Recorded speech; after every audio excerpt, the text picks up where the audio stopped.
Bonjour, nous sommes Guénaëlle Faye et Caroline Farina, deux créatifs qui ont à cœur d'aider d'autres créatifs à révéler leur singularité. Dans ce podcast, nous parlons d'outils, de méthodes pour développer votre créativité et votre style.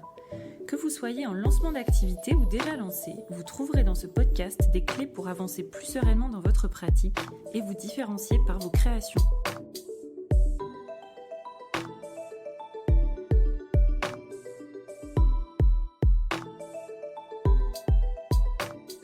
Bonjour et bienvenue dans ce nouvel épisode de Conversation créative. Alors l'épisode que vous allez écouter aujourd'hui, c'est un échange que nous avons eu lors d'un déplacement à Paris avec Charlotte Merle, qui est la fondatrice, créatrice de la marque de bijoux pour enfants et adolescents Adorabili.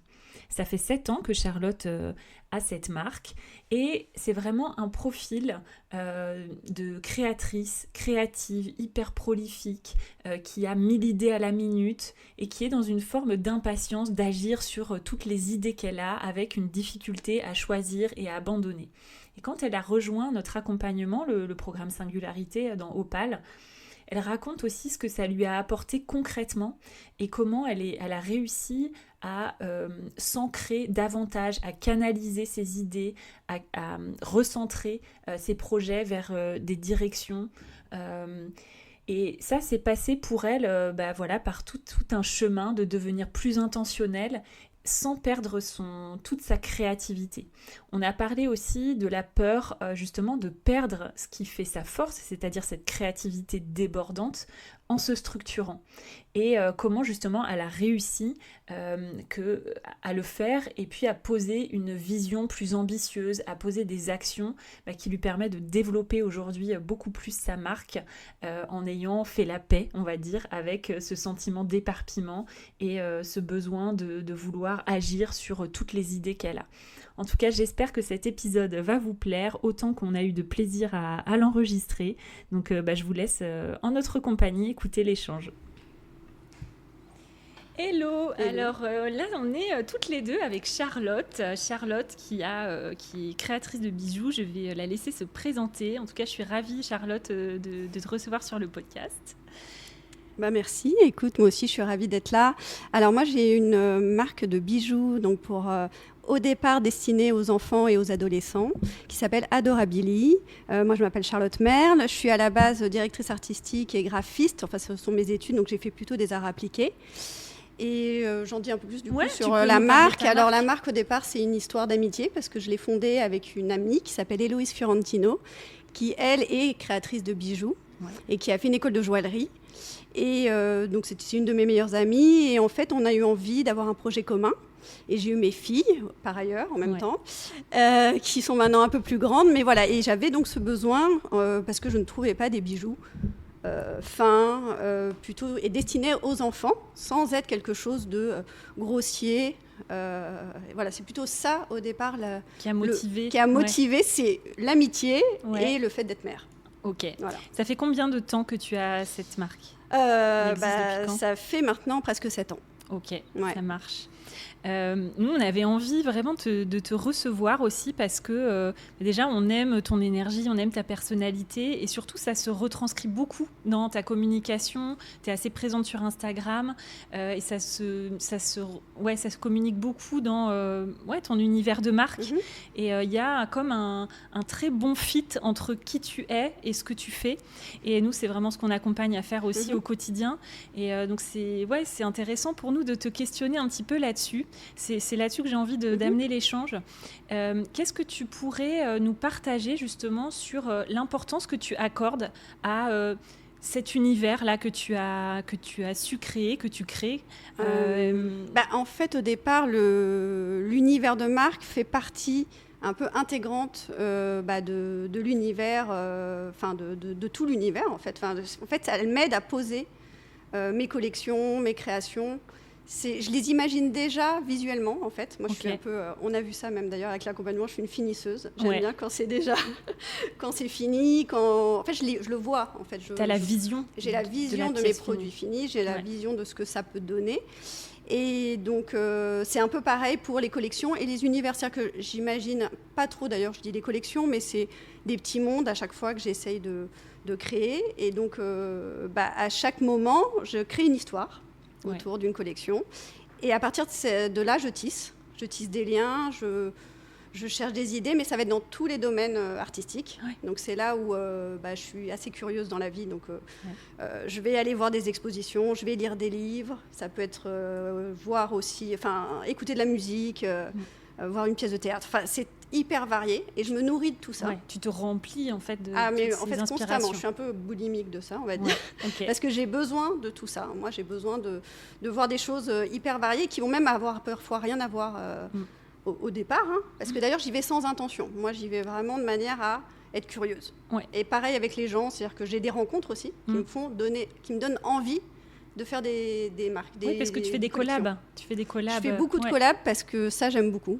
Ouais. J'aime en fait parce que la collab, elle me permet d'aller aussi ailleurs, d'explorer des nouvelles choses, des nouveaux formats. Et dans les collabs, je fais vraiment des à côté. C'est-à-dire qu'on va dire que dans ce que je fais de manière continuelle, ça va être toujours à peu près les mêmes ressorts. C'est-à-dire que là, je vais moins réfléchir, je vais faire des nouveaux dessins, mais ça va être la même chose, le même produit fini, on va dire. Mais dans les collabs, j'essaie vraiment de sortir du cadre. Ouais. Donc c'est encore plus la récréation, parce que c'est déjà complètement une récréation. Mais là, c'est encore plus, je sors complètement du cadre. Enfin, pour moi, peut-être que les gens ne le voient pas, mais moi, voilà. Tu vois, moi, ce que j'aime bien, même quand je t'entends parler, ça me fait vraiment penser qu'on sent un peu ta personnalité, tu vois, curieuse, pétillante, pleine d'énergie et tout ça. Et vraiment, ta marque, elle reflète ça.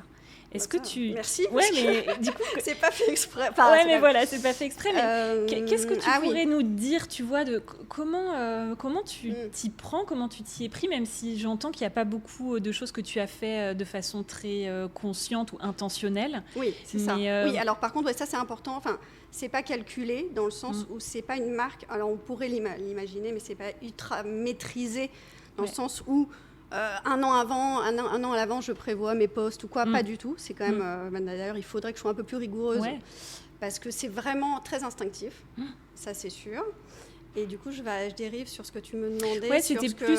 Comment est-ce que j'arrive à le transmettre ou à... Ouais, ta personnalité, et comment... Encore, je trouve que mais c'est chouette que tu me dises que tu le trouves, parce que je trouve que c'est même pas... Ouais, donc toi, en fait, de ton côté, c'est pas conscientisé. Ah non, pas du tout. C'est pas conscientisé. Et en fait, tu fais presque le chemin inverse d'avoir créé quelque chose de façon complètement spontanée et maintenant d'y mettre de la structure. Complètement. Ouais, et c'est ça que tu es venue chercher aussi chez nous, je me souviens. Ouais, c'est ça. Et c'est là où je te dis finisseuse dans le sens où je vois tout ça et après je fais un peu le processus inverse, qu'est-ce que je vais raconter aussi autour de tout ça, quoi. Ouais, c'est ça. Et du coup, est-ce que tu peux nous parler un peu de ça, justement, de l'importance quand on fonctionne comme toi, parce qu'il y a beaucoup de gens aussi qui fonctionnent comme toi, de l'importance justement d'arriver à peut-être poser des mots, reposer un discours aussi, peut-être plus construit sur ce que tu arrives à créer. Alors, ce qui m'a beaucoup aidée avec l'accompagnement, notamment, ça va être mes valeurs, mon ADN. Donc, j'ai toujours mon ADN qui est affiché maintenant dans mon atelier. Trop bien. Ouais. Et parce qu'au-delà d'être une finisseuse, je m'éparpille beaucoup. Ouais. J'ai beaucoup d'idées. Oui.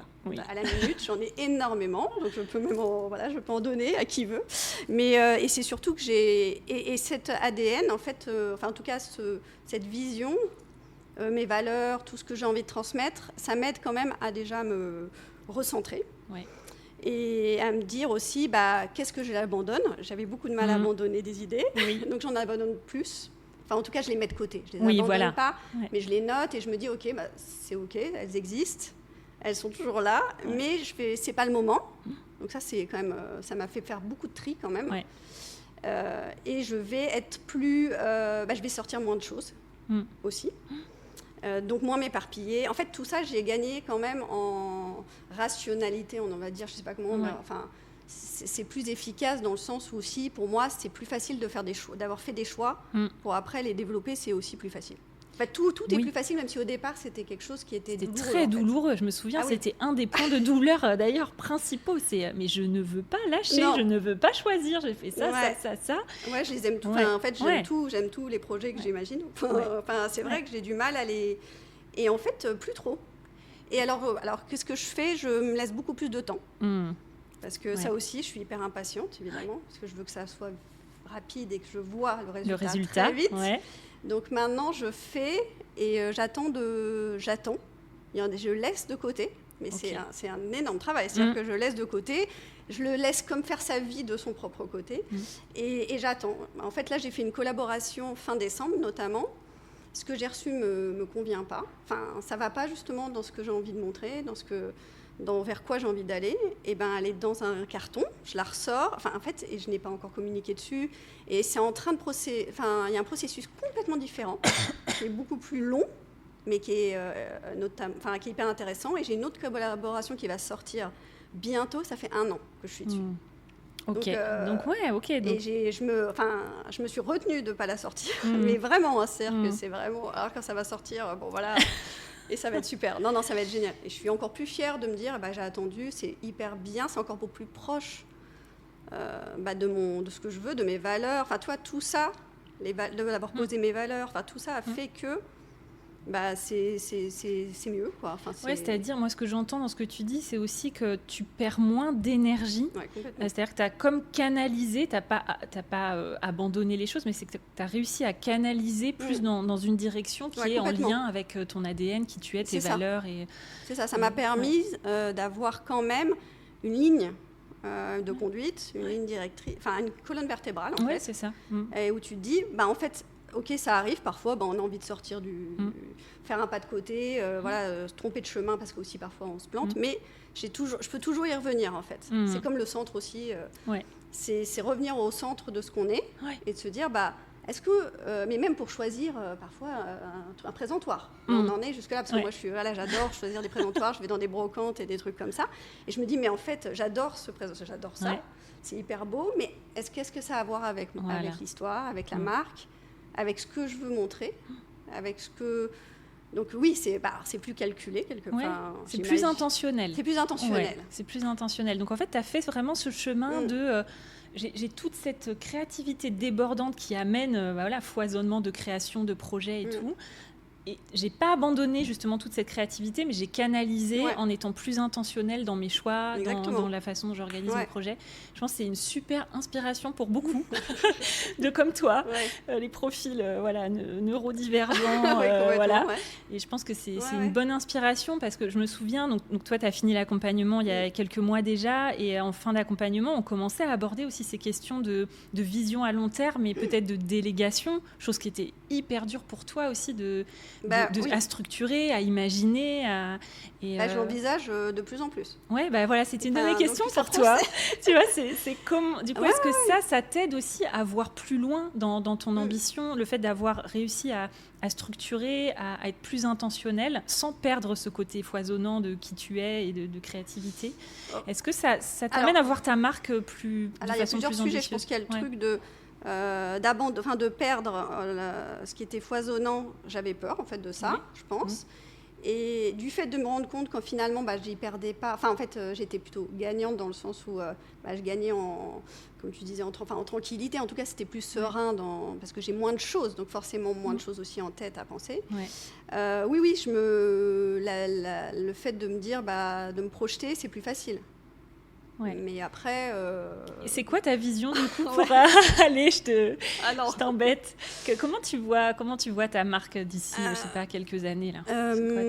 J'ai pas mal d'idées, j'ai pas mal de choses qui me feraient plaisir. J'aimerais bien... je voulais avoir ma boutique, ça c'est vraiment ma boutique, qui serait un lieu aussi de rencontre, qui serait un lieu... où forcément il y aurait d'autres artistes, artisans qui seraient là. Mais en fait, ce rêve, je l'ai noté pendant nos sessions et tout. Il est à moitié réalisé parce qu'en fait, je suis actuellement dans des boutiques partagées. Oui. Donc, c'est pas... Mais finalement, c'est aussi ça fait partie déjà de voir comment ça se passe. Ouais. Donc, je suis dans une association qui a déjà 2 boutiques et avec lequel on choisit des créateurs. Voilà. Après, c'est pas la mienne directement, donc ça, c'est pas que moi. Mais voilà. Donc, l'idée, ce serait quand même ça. Ça, ce serait vraiment le rêve, le rêve qui n'est plus caché, mais voilà. Et aussi de faire des ateliers pour enfants et ados, voire ados parents. Pour que, pareil, ce soit des moments de partage, que je puisse partager. Enfin, en fait, tout vient aussi de là, du partage, de se reconnaître dans quelque chose, dans un bijou, de faire vraiment par le bijou, s'exprimer en fait. Ok. Et c'est un peu ça aussi le but au départ. Ouais, j'allais dire, ça boucle finalement, tu bouclerais oui, le ça projet, boucle, quoi. ça amènerait d'autres choses que j'aimais faire quand j'enseignais aussi. Enfin, en fait, il y a beaucoup de choses qui se relieraient à ça. Ok, Maintenant, super. je ne sais pas encore le format, et c'est pareil, c'est en process. Ouais, mais... Voilà, c'est tout ça. Ok. Qu'est-ce que tu pourrais dire justement à quelqu'un qui est comme toi? Tu vois, on les connaît, hein, on se reconnaît.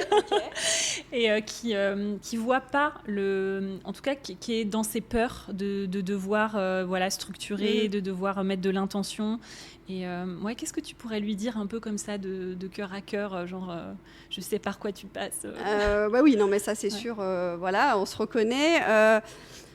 Je pense que pour tout le monde, déjà c'est différent, donc j'ai pas vraiment de clé. Après, qu'est-ce qui est le plus c'est pas en fait j'ai dit abandonner, mais finalement c'est pas abandonner, c'est peut-être se recentrer, retrouver se raccrocher en fait peut-être toujours à quelque chose d'évident, qui a du sens pour nous et des valeurs. Enfin, je sais pas ce que tu as dit là tout à l'heure en fait pour moi, oui, c'est ça. Ouais. C'est à voir. Alors ça, par contre, il faut réussir à les trouver. Mais ça, voilà.